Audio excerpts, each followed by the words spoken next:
አርእስተ ዜና ኢትዮጵያ በሞያሌ ድንበር የንግድ ልውውጥን በ$1000 ጣሪያ ለመጀመር መስማማታቸው ተነገረ። ሁለቱ ሀገራት የአፍሪካ የነጻ ንግድ ቀጠና ጉዞ አንድ አካል ነው ያሉትን የሁለትዮሽ የንግድ ልውውጥን ለማቀላጠፍ የሚያስችል የመግባቢያ ስምምነት ተፈራርመዋል። ከሀገር ውስጥ ያዝነው ጉዳይ ነው።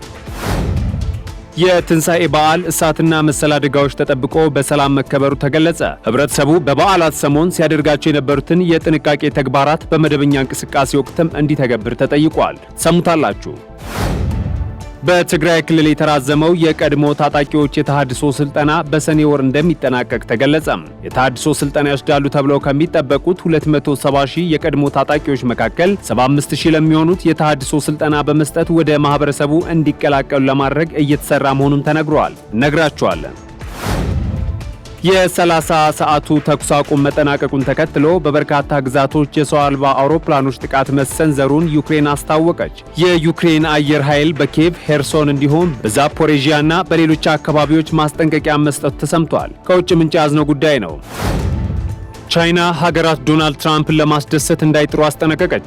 ማስጠንቀቂያ ዋሽንግተን መንግስታት ወደ አሜሪካ የሚልኳቸው ምርቶች ከቀረጥ ነፃ እንዲሆኑላቸው ከቤጂንግ ጋር በሚያደርጉት የንግድ ልውውጥ ላይ ጫና ለመፍጠር ማቀዷ ከተሰማ በኋላ እንደሆነ ተሰምቷል። ትሰሙታላችሁ።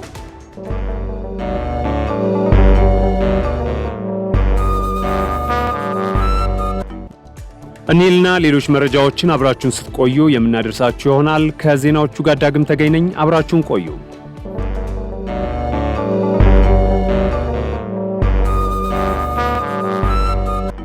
የአፍሪካ የነጻ ንግድ ቀጠና ጉዞ አንድ አካል ነው ያሉትን ኢትዮጵያና ኬንያ የሁለትዮሽ የንግድ ልውውጥን ለማቀላጠፍ የሚያስችል የመግባቢያ ስምምነት ተፈራርመዋል። ሀገራቱ የንግድ ልውውጥን ለማድረግ የተስማሙት በሞያሌ ድንበር ሲሆን ይህም በቀላሉ ወደ ሁለቱም ሀገራት ምርትን ለማዘዋወር ይረዳል ተብሏል። በዚህም መሰረት በሞያሌ ድንበር ላይ ለሚደረጉ የሸቀጦች ንግድ የመጀመሪያ ጣሪያ $1,000 እንዲሆን ተወስኗል። በሞምባሳ የተደረገው ስምምነቱ የንግድ ሂደቶችን በማቅለል የድንበር ማህበረሰቦችን የኢኮኖሚ እንቅስቃሴ ሳደግ ያለመ እንደሆነም ተገልጿል። እንደ ካፒታል ጋዜጣ ዘገባ ከሆነ ነጋዴዎች በጋራ በተስማሙበት የምርት ዝርዝር መሰረት እስከ $1,000 የሚደርስ የንግድ ልውውጥ በወር እስከ 4 ጊዜ ድረስ ማካሄድ ይችላሉም ተብሏል። በኬንያና ኢትዮጵያ መካከል ያለውን የንግድ ግንኙነት ጠቀሜታ የሚያሳዩ የቅርብ ጊዜ መረጃዎች እንደሚያመላክቱት እንደ አውሮፓውያኑ አቆጣጠር በ2023 ኢትዮጵያ በምስራቅ አፍሪካ ለኬንያ ትልቁ የኤክስፖርት መዳረሻም ነበረች ብሏል። ኬንያ ወደ ኢትዮጵያ በላከቻቸው ሸቀጦች $86.2 ሚሊዮን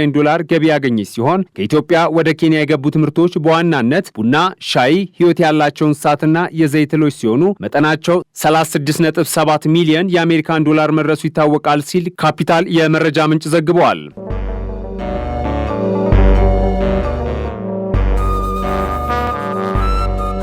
የትንሣኤ በዓል ከእሳትና መሰል አደጋዎች ተጠብቆ በሰላም ተከብሮ ማለፉን የእሳትና አደጋ ስጋት ሥራ አመራር ኮሚሽን አስታወቀም። ሆኖም በበዓሉ ዋዜማ በየካ ክፍለ ከተማ ፈረንሳይ ጉራራ እየተባለ በሚጠራው አካባቢ በአንድ የምግብ ማብሰያ ክፍል ውስጥ ቀላል የእሳት አደጋ አጋጥሞ እንደነበር ኮሚሽን መስሪያ ቤቱ ገልጿል። ኮሚሽኑ ከበዓሉ ቀናት አስቀድሞ በከተማው በተመረጡ ቦታዎች በቋሚነትና በተንቀሳቃሽ እንዲሁም በ11ዱም ክፍለ ከተሞች ለሚገኙ የማህበረሰብ ክፍሎች ሰፊ የግንዛቤ ማስጨበጫና የጥንቃቄ መልእክቶችን ማስተላለፉን ጠቁመዋል። ለህብረተሰቡና ለባለድርሻ አካላት እንዲሁም የጥንቃቄ መልእክቶችን ለህብረተሰቡ በማድረስ ሚዲያዎች ላደረጉ ከፍተኛ አስተዋጽኦ ኮሚሽኑ ምስጋናውን አቅርበዋል። ህብረተሰቡ በበዓላት ሰሞን ሲያደርጋቸው የነበሩትን የጥንቃቄ ተግባራት በመደበኛ እንቅስቃሴ ወቅትም እንዲተገብር ማሳሰቢያ ተሰጥቷል።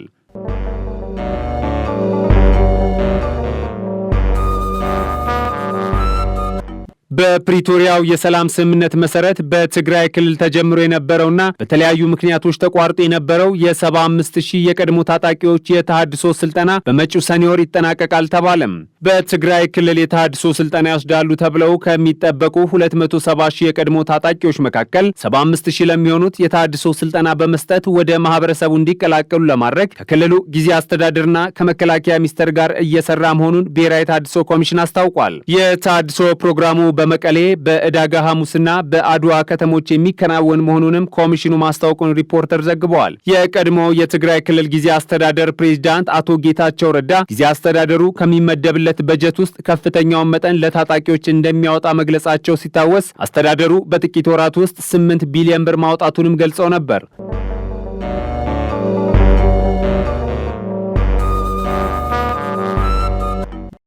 የቀድሞ የኮንጎ ፕሬዝዳንት ጆሴፍ ካቢላ ፓርቲ መታገዱ ተሰማ። የጸጥታ ኃይሎች በካቢላ ንብረቶች ላይ ድንገተኛ ፍተሻ ካደረጉ ከቀናት በኋላ የቀድሞውን ፕሬዝዳንት ፓርቲያቸውን ፒአርዲ አመጽ ለማስነሳት በማሴርና በምስራቅ ኮንጎ በመንግስት ኃይሎች ላይ በሚደረገው ውጊያ ኤም23 አማጽያንን ይረዳሉ በሚል መከሰሳቸው ተነግሯል። እንደ አውሮፓውያኑ አቆጣጠር እስከ 2019 ድረስ ለ18 ዓመታት ሀገሪቱን የመሩት ካቢላ የባለፈው ዓመት ፕሬዝዳንታዊ ምርጫ ከመካሄዱ በፊት ከሀገሪቱ ወጥተውም ነበር። ሆኖም ፕሬዝዳንቱ በቅርቡ ሀገሪቱ አደጋ ላይ ነች በማለት ለመመለስ ያላቸውን ፍላጎት ገልጸውም ነበር። በአሁኑ ጊዜ በኤም23 ቁጥጥር ስር በምትገኘው ጎማ ከተማ ውስጥ እንዳሉ የሚገመቱት ካቢላ ፓርቲያቸው እንደታገደ መረጃዎች ወጥተዋል። የሀገሪቱ የፍትህ ሚኒስቴር በበኩሉ ካቢላን በኤም23 አመጽ ውስጥ ቀጥታ ተሳትፏላቸው በሚል የተናጠል ክስ ሊመሰረትባቸው ማቀዱን አልጀዚራ ዘግበዋል።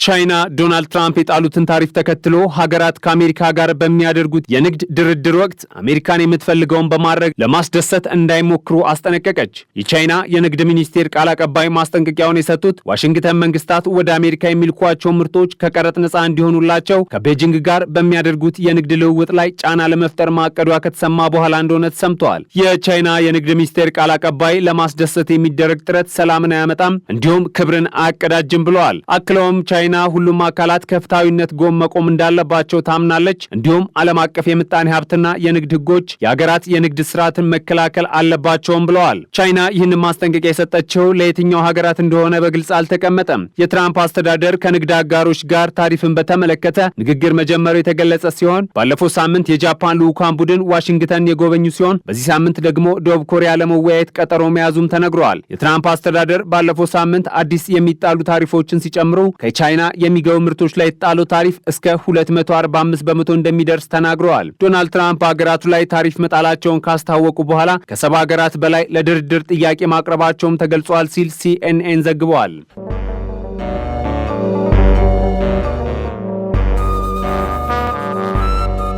የ30 ሰዓቱ ተኩስ አቁም መጠናቀቁን ተከትሎ በርካታ ግዛቶች የሰው አልባ አውሮፕላኖች ጥቃት መሰንዘሩን ዩክሬን አስታወቀች። የዩክሬን አየር ኃይል በኪየቭ፣ ሄርሶን እንዲሁም በዛፕሮዥያና በሌሎች አካባቢዎች ማስጠንቀቂያ መስጠት ተሰምተዋል። የከባድ ፍንዳታ ድምፅ በዩክሬን ግዛቶች ከመሰማቱ ውጪ በጉዳዩ ላይ ይህ ዜና እስከተጠናከረበት ድረስ የሩሲያ ጦር ምንም ያለው ነገር የለም። የሩሲያው ፕሬዝዳንት ቭላዲሚር ፑቲን ወታደሮቻቸው ለፋሲካ በዓል የተኩስ አቁም እንዲደረግና ማንኛውንም ወታደራዊ እንቅስቃሴ እንዲያቆሙ ማዛ ይታወሳል። በፑቲን የወጣው የ30 ሰዓታት ተኩስ አቁም እኩለ ሌሊት ላይ ተጠናቋል። የሩሲያና የዩክሬን ጦርነት ከሁለቱም ወገኖች በመቶ ሺዎች የሚቆጠሩ ዜጎች መሞታቸውም ተገልጿል። ጦርነቱን ለማቆም አሜሪካ ከሩሲያ ጋር በቀጥታ እየተነጋገረች ቢሆንም ምንም የታየ ተጨባጭ ለውጥ የለም። ባለፈው ወር ሞስኮ በአሜሪካ የቀረበውን ሙሉ በሙሉ እና ያለምንም ቅድመ ሁኔታ የተኩስ አቁም ሀሳብ ውድቅ አድርጋለች። ዩክሬን በተኩስ አቁም ሀሳብ መስማማቷን የገለጸችው ወዲያው ነበር። በሩሲያና በዩክሬን መካከል ተጨማሪ የሰላም ስምምነት ንግግር ለማድረግ ጥረት በሚደረግበት ወቅት ሁለቱ ሀገራት ውይይቱን ከባድ የሚያደርጉት ከሆነ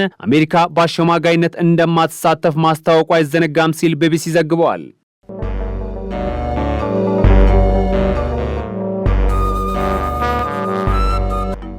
ውድ የሀገሬ ቴሌቪዥን ተመልካቾቻችን የሰዓቱ መረጃዎችን ይመስሉ ነበር። ከቀሪ የሀገሬ ቴሌቪዥን መሰናዶች ጋር ሰናይ ጊዜን ተመኘው።